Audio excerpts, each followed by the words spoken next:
ಶ್ರೀ ವೀರಮಹೇಶ್ವರಿ ಜಂಗಮ ಸಂಘ ಹಿರೇಜಂತಕಲ್ ಗಂಗಾವತಿ, ಶ್ರೀ ತಯಂಬೇಶ್ವರಿ ಸೇವಾ ಟ್ರಸ್ಟ್ ಕಮಿಟಿ ಗಂಗಾವತಿ ಹಾಗೂ ವಲಯ ಅರಣ್ಯ ಅಧಿಕಾರಿಗಳು ಗಂಗಾವತಿ ಇವರುಗಳ ಸಂಯುಕ್ತ ಆಶ್ರಯದಲ್ಲಿ ಶ್ರೀ ತ್ರಯಂಬೇಶ್ವರ ಸೇವಾ ಟ್ರಸ್ಟಿನ ಅಧ್ಯಕ್ಷರಾದ ಎಸ್.ಬಿ. ಹಿರೇಮಠ್ ಅವರ ತಮ್ಮ ಹುಟ್ಟುಹಬ್ಬದ ಅಂಗವಾಗಿ ಗಂಗಾವತಿ ನಗರದ ಹಿರೇಜಂತಕಲ್ಲಿನಲ್ಲಿರುವ ಶ್ರೀ ವೀರಶೈವ ಲಿಂಗಾಯತರ ರುದ್ರಭೂಮಿಯಲ್ಲಿ ಸಸಿ ನೆಡುವ ಮೂಲಕ ಈ ಒಂದು ವಿನೂತನವಾದ ಕಾರ್ಯಕ್ರಮದ ಮೂಲಕ ತಮ್ಮ ಹುಟ್ಟುಹಬ್ಬವನ್ನು ಆಚರಿಸಿಕೊಳ್ಳಲಾಯಿತು. ಈ ಸಂದರ್ಭದಲ್ಲಿ ಮುಖ್ಯ ಅತಿಥಿಗಳಾಗಿ ತಿಪ್ಪೇರುದ್ರ ಸ್ವಾಮಿ ವಕೀಲರು ಹಾಗೂ ವಲಯ ಅರಣ್ಯ ಅಧಿಕಾರಿಗಳಾದ ಸುಭಾಷ್ ಚಂದ್ರ ನಾಯಕ್, ನಗರಸಭೆಯ ಮಾಜಿ ಅಧ್ಯಕ್ಷರಾದ ರಾಘವೇಂದ್ರ ಶ್ರೇಷ್ಠಿ ಹಾಗೂ ಹಿರೇಜಂತಕಲ್ ಭಾಗದ ಮುಖಂಡರುಗಳಾದ ರಾಮು ಕಿರಿಕಿರಿ, ನಾಗರಾಜ್, ವಾಣಿಜ್ಯೋದ್ಯಮಿಗಳಾದ ಇನ್ನೋರ್ವ ನಾಗರಾಜ್ ಹಾಗೂ ವೀರಮಹೇಶ್ವರ ಜಂಗಮ ಸಂಘದ ಅಧ್ಯಕ್ಷರು ಹಾಗೂ ಪದಾಧಿಕಾರಿಗಳು ಸೇರಿದಂತೆ ಇತರರು ಉಪಸ್ಥಿತರಿದ್ದರು.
ಏನಂತಂದರೆ ನನಗೆ ಫಸ್ಟ್ ಬಂದಾಗ ಸಾಹೇಬರು ಇವರು ಸರ್ ಎಲ್ಲ ಬಂದು ಇಲ್ಲ ಸರ್ ಗಿಡ ಕೊಡ್ಬೇಕಂದ್ರೆ ಇಲ್ಲ ಸರ್ 100 ಗಿಡ ನಮ್ಮಲ್ಲಿ ಇಲ್ಲ, ನಾವು ಬೇಕಾದ್ರೆ ಒಂದು 5 ಗಿಡ 10 ಗಿಡ ನಿಮಗೆ ಸಾಂಕೇತಿಕವಾಗಿ ಕೊಡ್ತೀವಿ ಅಂತಂದ್ರೆ ಇಲ್ಲ ಸರ್ ನಾವು ಈ ಥರ ವೀರಶೈವ ಸಮಾಜದವ್ರು ಸರ್ ನಾವು ಅದನ್ನು ಜವಾಬ್ದಾರಿ ತೊಗೊಂಡು ಬೆಳೆಸ್ತೀವಿ ಅಂತಂದರು. ಇಲ್ಲ ಸರ್ ಫಸ್ಟು ನೀವು ಒಂದು ಕೆಲಸ ಮಾಡಿ ಜಾಗ ತೋರಿಸಿ ನಮ್ಗೆ ಅಂತೇಳಿ ನಮ್ಮ ಸ್ಟಾಫ್ನ ಕಳಿಸಿ ಮತ್ತೆ ಜಾಗ ತೋರಿಸಿದ್ದು.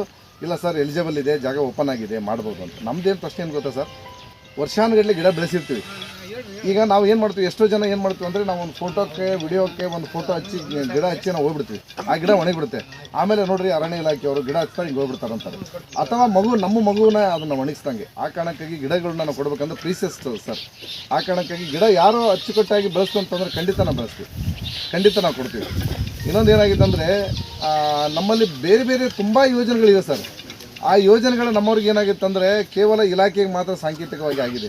ನಮ್ಮಲ್ಲಿ ಕೃಷಿ ಅರಣ್ಯ ಪ್ರೋತ್ಸಾಹ ಯೋಜನೆ ಅಂತಿದೆ ಸರ್. ಆಮೇಲೆ ಏನಾಗುತ್ತೆ ಅಂದರೆ ಆ ಯೋಜನೆ ಅಡಿಯಲ್ಲಿ ಒಬ್ಬ ರೈತರು ಸರ್ 400 ಗಿಡಗಳವರೆಗೆ ಗಿಡ ಹಚ್ಕೊಬೋದು. ನಮ್ಮಲ್ಲಿ ಬರೀ 3 ರೂಪಾಯಿಗೊಂದು 6 ರೂಪಾಯಿಗೊಂದು ಗಿಡ ಇವೆ. 10 ರೂಪಾಯಿ ಕೊಟ್ಟರೆ ರಿಜಿಸ್ಟ್ರೇಷನ್ ಆದ್ರಪ್ಪ ಅಂದರೆ ಆ 400 ಗಿಡಕ್ಕೆ 120 ರೂಪಾಯಿ ಕೊಡ್ತೀವಿ ಸರ್.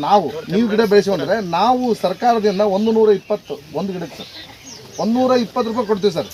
ಡೈರೆಕ್ಟಾಗಿ ಚೆಕ್ ಕೊಡ್ತೀವಿ ಸರ್. ನಿಮ್ಗೆ ಡೈರೆಕ್ಟಾಗಿ ನೀವು ಬರೀ ಅಕೌಂಟಿಗೆ ಇದು ಕೊಟ್ಬಿಟ್ರೆ ಮೊದಲೆಲ್ಲ ಚೆಕ್ ಕೊಡ್ತಿದ್ರು, ಈಗ ಆಗಿಲ್ಲ. ಈ ಕೇಟೋದಲ್ಲಿ ಬಿಲ್ ಆಗುತ್ತೆ, ನಿಮ್ಗೆ ಅಕೌಂಟಿಗೆ ಬರುತ್ತೆ. ನಮ್ಮವರು ಬಂದು ನೀವು ಇಂಥಲ್ಲಿ ಜಾಗ ಹಚ್ಚಿವಿ ಅಂತೇಳಿ ಒತ್ತಾರೆ survey number, then Aadhaar card, bank passbook ಕೊಟ್ಟರೆ ಈ ವರ್ಷ ಎಕ್ಸಾಂಪಲ್ ಈ ವರ್ಷ ಒಂದು 100 ಗಿಡ ಒಯ್ದು 80 ಗಿಡ ಉಳಿಸೋದ್ರೆ ಅಂತ ತಿಳ್ಕೊಳ್ಳಿ. 80 ಗಿಡ ಇಂಟು 60 ರೂಪಾಯಿ. ನೆಕ್ಸ್ಟ್ ಗಿಡ ಅದ 80ರಲ್ಲಿ 10 ಹೋಗಿ 70 ಇದ್ರೆ 70 ಇಂಟು 40 ಈ ಥರ. ಅಂದ್ರೆ 3 ಭಾಗವಾಗಿ 120 ರೂಪಾಯಿ ನಾವು ಸ್ಪ್ಲಿಟ್ ಮಾಡಿ 3 ಭಾಗವಾಗಿ ಹಾಕಿ 120 ಕೊಡ್ತೀವಿ. ಕಾರಣ ಏನು ಗೊತ್ತಂತ ಸರ್, ಅರಣ್ಯ ಬೆಳೀಲಿ ಅಂತ. ಅರಣ್ಯ ಬೆಳೀಲಿ ಮತ್ತು ನಿಮ್ಮ ಕಾಮನಲ್ಲ ನಾವು ಯಾಕೆ ಬೆಳೆಸಿದ್ರಪ್ಪ ಅಂದ್ರೆ ಏನು ಬರುತ್ತೆ ನಮ್ಗೆ ಲಾಭ ಅನ್ನೋದಕ್ಕಿಂತ ಗಿಡದ ಜೊತೆಗೆ 120 ರೂಪಾಯಿ ಒಂದು ಗಿಡಕ್ಕೆ ಬರ್ತದೆ ಸರ್.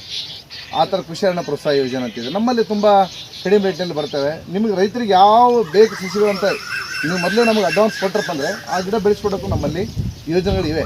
ಎಲ್ಲರೂ ನಮ್ಮ ಇಲಾಖೆನ ನೀವೇನು ಮಾಡೋದು ಸದುಪಯೋಗ ತೊಗೊಂಡು ಸರ್. ಏನಾಗುತ್ತೆ ಅರಣ್ಯ ಇಲಾಖೆ ಅಂದರೆ ಒಂಥರ ಫಸ್ಟ್ ನಮ್ದು ಏನಾಗುತ್ತೆ ಅಂದರೆ ಸರ್, ಲ್ಯಾಂಡ್ ಇದೆ ನಮಗೆ, ಭೂಮಿ ಎಲ್ಲಿರುತ್ತೆ ಅಲ್ಲಿ ಜಗಳ ಭಾಳ ಸರ್. ನಮ್ಮದು ಭೂಮಿ ಇದೆ, ನಾವು ಬೇಗ ಯಾರಿಗೂ ನಾವು ಕಾಂಪ್ರಮೈಸ್ ಇಲ್ಲ. ಅಂದರೆ ನಾವು ಸಾಲಿ ಕಟ್ಟಕ್ಕೆ ಕೊಡಲ್ಲ, ಅಥವಾ ಯಾರೋ ಒಬ್ರು ಬಡರ ಜರ ಸೆಡ್ ಹಾಕಿದ್ರೆ ನಾವು ಬಿಡಲ್ಲ. ಕಾರಣ ಏನಂದ್ರೆ ಸರ್, ಅರಣ್ಯನ ನಮ್ಮದು ಉಳಿಸ್ಬೇಕಾಗಿದ್ದು ನಾವು ಧರ್ಮ.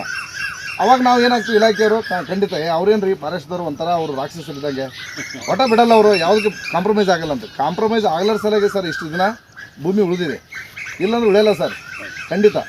ಇಲ್ಲಿ ನೀವು ನೋಡಿದ್ರೆ ನೀವು ನೋಡ್ತಿರಲ್ಲ ಎಷ್ಟು ಸರ್ ಚಿರತೆ, ಇಲ್ಲಿ ಚಿರತೆ ಸಂಖ್ಯೆಗಳು ಹೆಂಗಾಗಿಬಿಟ್ಟಿದ್ದಾವೆ ಅಂದರೆ ನೀವು ನಂಬ್ತಿರಲ್ಲ, ಬೆಕ್ಕು ಮನೇಲಿ ಬೆಕ್ಕು ಹೆಂಗೆ ಸಾಕಿದ್ರೆ ಆ ಥರ ನಮ್ಮ ಕಾಡಲ್ಲಿ ಚಿರತೆಗಳಾಗಿಬಿಟ್ಟಿದ್ದಾವೆ ಸರ್. ಕಣ್ಣೋಟಕ್ಕೆ ಸಿಗ್ತಾವೆ ಚಿರತೆ. ಕರಡಿಗಳ ಸಂಖ್ಯೆ ಹೆಚ್ಚಾಗಿದೆ ನಿಮ್ಮಲ್ಲಿ ಸರ್. ಭಾರತದಲ್ಲಿ 2ನೇ ಸರ್ ತೋಳಧಾಮ ನಿಮ್ಮಲ್ಲಿ ಆಗಿದೆ ಸರ್, ಬಂಕಾಪುರ ಸರ್. ನಿಮ್ಮ ತಾಲೂಕು ರಾಜ್ಯ ಅಲ್ಲ ಸರ್, ದೇಶ ವಿಶ್ವವ್ಯಾಪಿ ಇದಿದೆ ಸರ್, ಫಾಕ್ಸ್ ಏರಿಯಾ. ಹೌದೌದು ಸರ್. ಹಾಂ ಸರ್, ತೋಳಗಳ ಧಾಮ ಉಲ್ಫ್ ಅಂತೇಳಿ ಸರ್. ಏನಾಗಿದೆ ತೋಳಗಳ ಧಾಮ, ತೋಳ ಕೃಷಿ ಭೂಮಿಗಳಿಗೆ ಕೊಡ್ತೀವಿ ಅಂತೇಳಿ ಈ ಭೂಮಿಯಲ್ಲಿ ಸಹಿತ ಒಂದು ವೇಳೆ ಯಾರಾದರೂ ಹೆಸರಿನ ಪ್ರಾಣಿ ಇದ್ದರೆ ದಯಮಾಡಿ ನಾಯಕರು ಮಾಡಿಕೊಟ್ರೆ ಅದು ಬೆಳೆಸೋದಕ್ಕೆ ಪಾಲನೆ ಮಾಡೋದಕ್ಕೆ ಅನುಕೂಲ ಆಗುತ್ತೆ. ರುದ್ರಭೂಮಿ ಆಚರಣೆ ಮಾಡಿದರೆ ಅದಕ್ಕೆ ವಿಶೇಷ ಅರ್ಥ ಬರುತ್ತೆ ಅಂತೇಳಿ ಈ ಒಂದು ಸಂದರ್ಭದಲ್ಲಿ ಹೇಳೋದಕ್ಕೆ ಇಷ್ಟಪಡ್ತಾ ಇದ್ದೇನೆ. ಹಾಗೂ ಈ ರುದ್ರಭೂಮಿಯ ಸಂಘದ ಸದಸ್ಯರಲ್ಲಿ ಇಷ್ಟೇ, ಈಗಾಗಲೇ ಬೋರಿದೆ, ನೀರಿದೆ, ಅದು ಬೆಳೆಸ್ತಕ್ಕಂಥ ಕೆಲಸವನ್ನು ತಾವು ಸಹಿತ ಮಾಡಿರಿ ಅಂತ ಹೇಳ್ತಾ ಈ ಸಂದರ್ಭದಲ್ಲಿ ಮಾತನಾಡೋದಕ್ಕೆ ಅವಕಾಶ ಕೊಟ್ಟಿರ್ತಕ್ಕಂಥ ಎಲ್ಲರಿಗೂ ವಂದಿಸಿ, ಇವತ್ತು ನಾವು ಅರಣ್ಯ ಬೆಳೆಸೋದು ಅತಿ ಅವಶ್ಯಕತೆ ಇದೆ. ಯಾಕಂದರೆ ಬೇರೆ ದೇಶಗಳಲ್ಲಿ ನಾವು ಕಂಪೇರ್ ಮಾಡಿದ್ನಪ್ಪ ಅಂದರೆ ಅಮೇರಿಕಾದಂಥ ದೇಶಗಳಲ್ಲಿ ಸುಮಾರು ಒಬ್ಬ ಮನುಷ್ಯಗೆ 6 ರಿಂದ 8 ಸಾವಿರ ಗಿಡಗಳು ಇದ್ದಾವೆ. ಅದು ನಮ್ಮ ದೇಶದಲ್ಲಿ ಏನಾಗಿದೆಪ್ಪ ಅಂದರೆ ಬರೀ ಬೆರಳೆಣಿಕೆಯಷ್ಟು ಗಿಡಗಳು ಬರ್ತಾವೆ ತಲೆವಾರು ನಾವು ಲೆಕ್ಕ ಹಾಕಿದ್ನಪ್ಪ ಅಂದರೆ. ಈಗ ನಾವು ಅರಣ್ಯ ವಲಯದವರು, ಅರಣ್ಯ ಇಲಾಖೆಯವರು ನಮ್ಮ ಈ ಕಾರ್ಯಕ್ರಮ ಮಾಡ್ತಾ ಇದ್ದಾರಪ್ಪ ಅಂದರೆ ಮುಂದಿನ ಭವಿಷ್ಯಕ್ಕಾಗಿ ನಮಗೆ ಒಳ್ಳೆಯ ಪರಿಸರವನ್ನು ನಿರ್ಮಾಣವಾಗಲಿ ಎಂಬ ಒಂದು ದೃಷ್ಟಿಯಿಂದ ಅವರು ನಮಗೆ ಸಹಕರಿಸ್ತಾ ಇದ್ದಾರೆ. ಹಾಗೆ ನಾವು ಕೂಡ ಈ ಪ್ರಜ್ಞಾವಂತರಾಗಿ ಈ ಕಾರ್ಯಕ್ರಮವನ್ನು ಯಶಸ್ವಿಯಾಗಿ ನಡೆಸ್ಕೊಂಡು ಹೋಗಬೇಕು. ಮತ್ತು ಈ ಏನು ನಾವು ಮಾಡ್ತೀವಿ ಇಲ್ಲಿಗೆ ಬಿಡೋದಲ್ಲ, ಪ್ರತಿಯೊಬ್ಬರ ಕರ್ತವ್ಯ. ಇವತ್ತು ಗಿಡಗಳು ಬೆಳೆಸೋದಂಥದ್ದು ಪ್ರತಿಯೊಬ್ಬರ ಕರ್ತವ್ಯ. ಮುಂದೆ ಮಳೆ ಬೆಳೆ ಇವು ಸರಿಯಾಗಿ ಆಗಬೇಕಪ್ಪ ಅಂದರೆ ಪರಿಸರ ಚೆನ್ನಾಗಿರಬೇಕು, ಗಿಡಗಳು ಚೆನ್ನಾಗಿರಬೇಕು. ಇದನ್ನ ಮಾತ್ರ ನಾವು ಮುಂದಕ್ಕೆ ಒಳ್ಳೆಯ ಭವಿಷ್ಯವನ್ನು ಕಾಣಲಿಕ್ಕೆ ಅವಕಾಶ ಇದೆ. ಮತ್ತು ಈ ರೀತಿಯಾಗಿ ಬೆಳೆಸೋದು ಎಲ್ಲರಿಗೂ ಸಹಕಾರ ಕೊಡಲಿ ಅಂತೇಳಿ ಪ್ರತಿಯೊಬ್ಬರು ತಮ್ಮ ಬರ್ತ್ಡೇಗೆ 60 ಗಿಡ ಬೇಡ, 5 ಗಿಡ ನೆಡ್ರಿ ಸಾಕು. 5 ಗಿಡ ನೆಡ್ರೆ ನಮ್ಗೆ ದೊಡ್ಡ ಅರಣ್ಯನ ಆಗೋಗ್ಬಿಡುತ್ತೆ. ಆಮೇಲೆ ಯಾರಾದರೂ ಮನೆಯಾಗ ಹಿರಿಯರು ತೀರ್ಕೊಂಡ್ರೆ ಅವ್ರ ಹೆಸರಲ್ಲಿ ಒಂದು ಗಿಡ ನೆಡ್ರಿ. ಇವತ್ತು ನನ್ನ ಸಂಕಲ್ಪ ಇತ್ತು, ನಮ್ಮ ಮನೆಯವ್ರ ಹೆಸರಿಗೆ 2 ತೆಂಗಿನ ಸಸಿ ನಾನು ತಂದಿನಿ ಇವತ್ತು ನಡೀಲಿ ಅಂತೇಳಿ. ಆಗ ಗಿಡ ಬೆಳೆದಂಗೆಲ್ಲ ನಾನು ಹೇಳ್ತೀನಿ ಅಂದ್ರೆ ಸದಾ ಇರ್ತೈತಿ. ನನ್ನ ಮಗ ಅದು ಕೊಟ್ಟು ಕಳಿಸ್ದೆ, ನನ್ನ ಅಮ್ಮನ ನೆನಪಿಗೆ ಒಂದು ಗಿಡ ಅಂತೇಳಿ. ಅವನಿವರ ನನ್ನ ತಾಯಿ ನೆನಪಿಗೆ ಒಂದು ತೆಂಗಿನ ಗಿಡ ನಾವು ಅರಣ್ಯದಾಗ ಬೆಳೆಸೀವಿ ಅಂತೇಳಿ ಅವರಿಗೆ ಒಂದು ಸ್ವಲ್ಪ ಸಮಾಧಾನ ಆಗಲಿ, ನೋಡಿ ಸಂತೋಷ ಪಡಲಿ. ನಮ್ಮ ತಾಯಿ ಗಿಡ ಎಷ್ಟು ಹತ್ರ ಆಗಿತ್ತಪ್ಪ, ನಮ್ಮ ತಾಯಿ ಗಿಡ ಎಳ್ಳೀರು ಬಿಟ್ಟಪ್ಪ ಅಂತ ಖುಷಿ ಪಡ್ತಿರ್ತಾವ. ಅದೇ ರೀತಿಯಾಗಿ ಎಲ್ಲರೂ ತಮ್ಮ ಮನೆಯಾಗ ಹಿರಿಯರ ಹತ್ರ ಯಾರ ಹತ್ರ 1 ಗಿಡ 2 ಗಿಡ ನಡ್ರಿ. ಅವರು ಆಫೀಸರ್ ಹೇಳಿದ್ರು ಅಲ್ಲಿ ದುಡ್ಡು ಕೊಟ್ಟು ತಗೊಂಬರ್ರಿ, ಪಾಪ ಅವ್ರು ಫ್ರೀ ಕೊಡ್ಕೊಂಡು ಅವ್ರಿಗೆ ಹೆಂಗೆ ಬರೋಂಗಿಲ್ಲ, ದುಡ್ಡು ಕೊಟ್ಟು ತಗೊಂಬರ್ರಿ ನಡ್ರಿ, ಅದನ್ನು ಪಾಲನೆ ಮಾಡಿರಿ. ನಾವೊಂದು ನಮ್ಮನ್ನು ಎಲ್ಲ ಕರಿತೇವೆ, ಪಾಲನೆ ನಾವೊಂದಲ್ಲಿ ಎಲ್ಲರೂ ಮಾಡಬೇಕು. ಈಗ ನಡೆದು ಫೋಟೋ ತೆಗೆದು ಹಂಗೆ ಆಗ್ಬಿಟ್ಟು ನಾವು 500 ಸಸಿ ನಡೆಸಿದ್ದೀವಿ, 10 ಗಿಡ ಬೆಳೆದಿಲ್ಲ ನಾವು. 3 ವರ್ಷದಿಂದ 500 ಸಸಿ ನಡೆಸಿವಿ. ಈ ದನಗಳು ಬರ್ತಾವೆ, ದನ ಕಾಯರು ದನ ಮೇಯಿಸ್ಕೊಂಡು ಹೋಗ್ತಾರೆ ಇಲ್ಲಿ. ಅದೇ ರೀತಿಯಾಗಿ ರುದ್ರಭೂಮಿ ಅಭಿವೃದ್ಧಿ ಸಲುವಾಗಿ ನಮ್ಮ ರಾಘವೇಂದ್ರ ಶೆಟ್ಟರು ಭಾಳ ಸಹಕಾರ ಕೊಟ್ಟು ನಮ್ಮೆಲ್ಲ ಲೈಟಿಂಗ್ ಕಂಬಗಳೆಲ್ಲ ಹಾಕ್ಸ್ಕೊಟ್ರು. ಅದೇ ರೀತಿ ರಾಮು ಕಿರಿಕಿರೋರು ಇವತ್ತು ನಗರಸಭಾ ಸದಸ್ಯರು ಇಲ್ಲಿದ್ದಾರೆ. ದಯವಿಟ್ಟು ನಮಗೊಂದು 4 ಹೈಮಾಕ್ಸ್ ಫೋಕಸ್ ಲೈಟ್ ನಮಗೆ ಅವಶ್ಯಕತೆ ಇದೆ. ಯಾಕಂದ್ರೆ ಒತ್ತಪ್ಪಿ ಈಗ 6 ಗಂಟೆಗೆ ಕತ್ಲಾಗ್ಬಿಡ್ತೈತಿ. ಯಾರಾದ್ರು ಒತ್ತಪ್ಪಿ ನಾವು ಶ್ರಮ ಮಾಡೋಕೆ ಅಂದರೆ ನಮಗೆ ಲೈಟಿನ ಅವಶ್ಯಕತೆ ಇದೆ. ಕಂಬ ಹಾಕ್ಸಿಗೆ ಒಂದು 6 ತಿಂಗಳ ಅವತ್ತಿಂದ ರಾಮವ್ರಿಗೆ ಹೇಳ್ತಾ ಇದ್ದೀನಿ, ನಮಗೆ 4 ಮೆರ್ಕುರಿ ಲೈಟ್ ಕೊಡಿಸಿ ಫಿಟ್ ಮಾಡಿಸ್ಬಿಟ್ರೆ ಏನು ನಮ್ಮ ಸಮಾಜದಿಂದ ನಮಗೆ ತಳಗಳ ಮನುಷ್ಯ. ಯಾಕೆಂದರೆ ಮನುಷ್ಯ ಹುಟ್ಟಿದ ಮೇಲೆ ಸಾಯಲೇಬೇಕು, ಸತ್ತ ಮೇಲೆ ಅವನು ಏನು ಮಾಡಿದ ಅನ್ನೋದು ಭಾಳ ಇಂಪಾರ್ಟೆಂಟ್. ಅದಕ್ಕೆ ನಾವು ಮೊನ್ನೆ ಕೂಡ ನಮ್ಮ 18 ಸಮಯದಲ್ಲಿ ಕೂಡ ಚಂದ್ರ ಅವರ ನೇತೃತ್ವದಲ್ಲಿ ನಾವು 450 ಜನ ಅವರನ್ನು ಪ್ರತಿ ಕೇಳಿದ್ದಾರೆ. ನಾವು 30 ಗಿಡ ಸಾಂಕೇತಿಕವಾಗಿ ನಾವು ಇಟ್ಟಿದ್ದೀವಿ. ಅವರು ಕೂಡ ತಮ್ಮ ಇಂಟ್ರೆಸ್ಟಿಂದ ತಮ್ಮ ಎಲ್ಲ ಶಕ್ತಿಯ ಮೀರಿ ನಿಮಗೆ ವೀರಶೈವ ಅವರಿಗೆ ಗಿಡವನ್ನು ನೆಟ್ಟು ತೆಗೆದು ನಾವು ಅದನ್ನು ನಾಳೆ ಪಾಲನೆ ಸುಮಾರು 2 ವರ್ಷ ಗಿಡದ ನೆಟ್ಟು ಅದು ನೀರೆಲ್ಲ ಹಾಕಿ ನಾನು ನಿಮಗೆ ಕೊಟ್ಟು ಹೇಳಿದರೆ ನಾವು ಅವರಿಗೆ ನಮ್ಮ ಎಲ್ಲರ ಪರವಾಗಿ ಮತ್ತೊಮ್ಮೆ ಪೋಷಣೆ ನಾವು ತೋರ್ತಾ ಇದ್ದೀನಿ. ಅವ್ರಿಗೆ ಜೋರ ಚಪ್ಪಾಳೆಯನ್ನು ಯಾಕಂದರೆ ಅಧಿಕಾರಿಗಳು ಬರ್ತಾರೆ ಹೋಗ್ತಾರೆ, ಅದು ಸುಭಾಷ್ ಚಂದ್ರ ಸರ್ ಅವರೇ ಡಿಫ್ರೆಂಟ್. ಹೇಳಿದ ಮಾತನ್ನು ಯಾವತ್ತೂ ತಪ್ಪಲ್ಲ. ಅದೇ ರೀತಿಯಾಗಿ ನಮ್ಮ ಜನಕಲ್ ಭಾಗ ಸರ್ ನಾವೆಲ್ಲರೂ ಒಂದೇ ಸರ್ ಆ್ಯಕ್ಚುಲ್ ನಾವು ಅದಕ್ಕೋಸ್ಕರ ಮತ್ತೊಮ್ಮೆ ಅವ್ರಿಗೆ ಶೋಷಣೆ ಅವರಿಗೆ ತಿಳಿಸ್ತಾ ಇದ್ದೀನಿ. ಹಾಗೆಯೇ ನಮ್ಮ ಜನಕಲ್ ಭಾಗದಲ್ಲಿ ಇನ್ನೂ ಹಲವಾರು ಕಾರ್ಯಕ್ರಮ ಆಗ್ತಾ ಇದ್ದಾವೆ. ಆಮೇಲೆ ನಾವು ಹೇಳಿದ್ರು ಅಣ್ಣ ನಾನು ಆಗಲೇ ವೀರಶೈವ ಆಮೇಲೆ ನಮ್ಮ ಜನಕಲ್ ಅವರಿಗೆ ಹೈಮಾಸ್ಟ್ ಬೇಕಂತ ನಾಗಲೇ ಮೇಲಧಿಕಾರಿಗಳಿಗೆ DC ಅವರಿಗೆ ಆಮೇಲೆ ನಾಳೆ ನೆಟ್ಟರು ನಾನು ಕೊಟ್ಟಿದ್ದೀನಿ. ಆದಷ್ಟು ಬೇಗ 4 ಕಿಲೋಮೀಟರ್ ಅಣ್ಣ ಹೈಮಾಸ್ಟ್ ಬೇಗ ನಾನು ಹಾಕ್ಸ್ತೀನಿ ನಾವು ವ್ಯವಸ್ಥೆ ನಾವು ಮಾಡ್ತಾಯಿದ್ದೀವಿ. ಆಮೇಲೆ ಇಲ್ಲಿ ಕೂಡ ಇಲ್ಲಿಂದ ಅಲ್ಲಿಗೆ ಕಾಮಗಾರಿ ಅದನ್ನು ಕೂಡ ನೆಟ್ಟರು ಕೊಟ್ಟಿದ್ದೀವಿ. ಸ್ವಲ್ಪ ಕಾಲಾವಕಾಶ ನಮಗೆ ಬೇಕಾಗ್ತದೆ, ಸ್ವಲ್ಪ ನಮ್ಮದು ಅನ್ನ ಸ್ವಲ್ಪ ಇರ್ತದೆ. ನಾವು ಅಷ್ಟೇ ನಾವು ಎಲ್ಲರಿಗೂ ನಾವು ಹಂಚಿನ ಕೆಲಸ ನಾವು ಮಾಡ್ತಾಯಿದ್ದೀವಿ. ನಾವು ಕೂಡ ಸಮಾಜ ಮುಖೇನ ಕೆಲಸ ನಾವು ಮಾಡ್ತಾಯಿದ್ದೀವಿ. ಹಾಗೆಯೇ ಇಲ್ಲಿ ಬರುವಂಥ ಎಲ್ಲರಿಗೂ ಮತ್ತೊಮ್ಮೆ ವರ್ಷಗಳಿಂದ ನಾವು ಇಲ್ಲಿ ಸೇವೆ ಮಾಡ್ಕೊಂತ ಬಂದೀವಿ. ವೀರಶೈವ ರುದ್ರಭೂಮಿಯಿಂದ ಹಿಂದೆ ಕೊಟ್ರಪ್ಪ ಅವನವರು ಹಾಗೂ ಶಾಣಪ್ಪ ಅಂತಿದ್ದರು, ಅವರು ಜೊತೆಗೆ ನಾವು ಆಮೇಲೆ ಬೈಕುಂದಿ ಮಲ್ಲಪ್ಪನವರು ಅಂತಿದ್ದರು, ಅವ್ರ ಜೊತೆಗೆ ಎಲ್ಲ ಕೆಲಸ ಮಾಡ್ಕೊಂತ ಬಂದಿದ್ವಿ. ಈಗೆಲ್ಲ ನಾವು ಮಾಡಿದ ಮೇಲೆ ತದನಂತರ ಈಗ ನಾವು ಸಂತೋಷ್ ಸಾದರ್ ಇವರಿಗೆ ಅಧ್ಯಕ್ಷರನ್ನಾಗಿ ಮಾಡಿ ಅವರಿಗೆ ಕೆಲಸ ಮಾಡಲಿಕ್ಕೆ ವಹಿಸಿದ್ದೇವೆ. ವಹಿಸಿದ ನಂತರ ಅವರು ನಮ್ಮ ಅಲ್ಲಿ ಪಟ್ಟಿ ಎತ್ತಿ ರೊಕ್ಕ ಒಂದು 4 ಲಕ್ಷ ಚಿಲ್ಲರ ರೊಕ್ಕ ಇತ್ತು. ಅದು ಒಂದು 3 ತಿಂಗಳಲ್ಲಿ ಅದನ್ನೆಲ್ಲ ಖಾಲಿ ಮಾಡಿದ್ವಿ. ಎಲ್ಲ ಕೆಲಸಗಳು ಒಂದು 80 ತಾಸು JCB ವರ್ಕು, ಒಂದು ಟ್ರ್ಯಾಕ್ಟರ್ ಗಿಟ್ಟು ಎಲ್ಲ ತರಿಸಿ ಎಲ್ಲ ಬೋರು ರಿಪೇರಿ ಮಾಡಿಸಿ ಎಲ್ಲ ಕೆಲಸಗಳು ಒಂದು 80% ಮಾಡಿದ್ವಿ.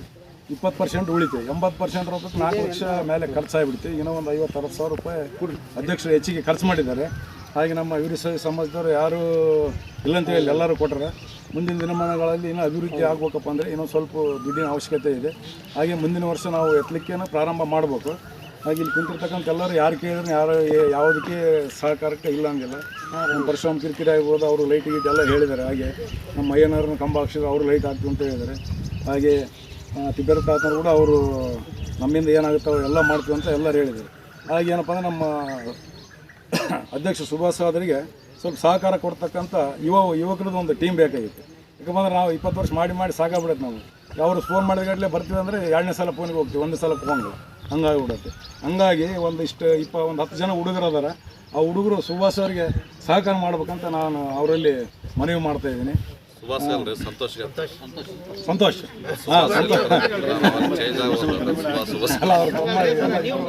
ಮಾಡಿ ಕೇಕ್ ಕತ್ತರಿಸೋದೇನೋ ಅಂತೇಳಿ ಯೋಚನೆ ಮಾಡಿದ್ವಿ. ಹಂಗೆ ಮಾಡೋದು ಬೇಡ ಮಾವ, ಇದು ಏನಾರ ಒಂದು ಹೊಸದು ಮಾಡೋಣ ಅಂತೇಳಿ ಬಂದಾಗ ಇಲ್ಲ ಜಂತಕಲ್ಲಾಗ ವೀರಶೈವ ರುದ್ರಭೂಮಿ ಐತೆ, ಅಲ್ಲಿ ನನಗೆ 66ನೇ ವಯಸ್ಸಿಗೆ 66 ಸಸಿಗಳು ನಡೆಯುವ ಮೂಲಕ ನಾನು ಹುಟ್ಟಹಬ್ಬ ಆಚರಣೆ ಮಾಡ್ಕೊಳಕ್ಕೆ ಮಾಡಿನಂದ್ರೆ ಭಾಳ ಒಳ್ಳೆಯ ಸಂಗತಿ ಅಂತೇಳಿ ನಾವು ಅವರಿಗೆ ಪ್ರೋತ್ಸಾಹ ನೀಡಿದ್ದನ್ನು ಮಾಡಿರಿ ಅಂತೇಳಿ ನೀವು ಹೋಗಿ ಹೊರ ಅಧಿಕಾರಿಗಳನ್ನೇ ಭೇಟಿ ಮಾಡಿರಿ. ಆ ವೀರಶೈವ ರುದ್ರಭೂಮಿ ಅವರಿಗೆ ಸ್ಫೇರಣೆ ಏನಂದರೆ ಪಕ್ಕದಲ್ಲಿ ಮುಸಲ್ಮಾನರು ಮುಕ್ತಿಧಾಮ ಮಾಡಿದಂಗೆ ಮಾಡ್ಯಾರ. ಅದರಂಗ ನಮ್ಮ ವೀರಶೈವ ನಾವು ಜಂತಕಲ್ ಋಣ ತಿಂತೀವಿ ಅಂದಮೇಲೆ ಈ ಭಾಗದಲ್ಲಿ 2 ಕೆಲಸಗಳನ್ನು ನನ್ನ ಮನಸ್ಸಿನಲ್ಲಿ ಮಾಡಬೇಕಂತ ಅಪೇಕ್ಷೆ ಐತೆ.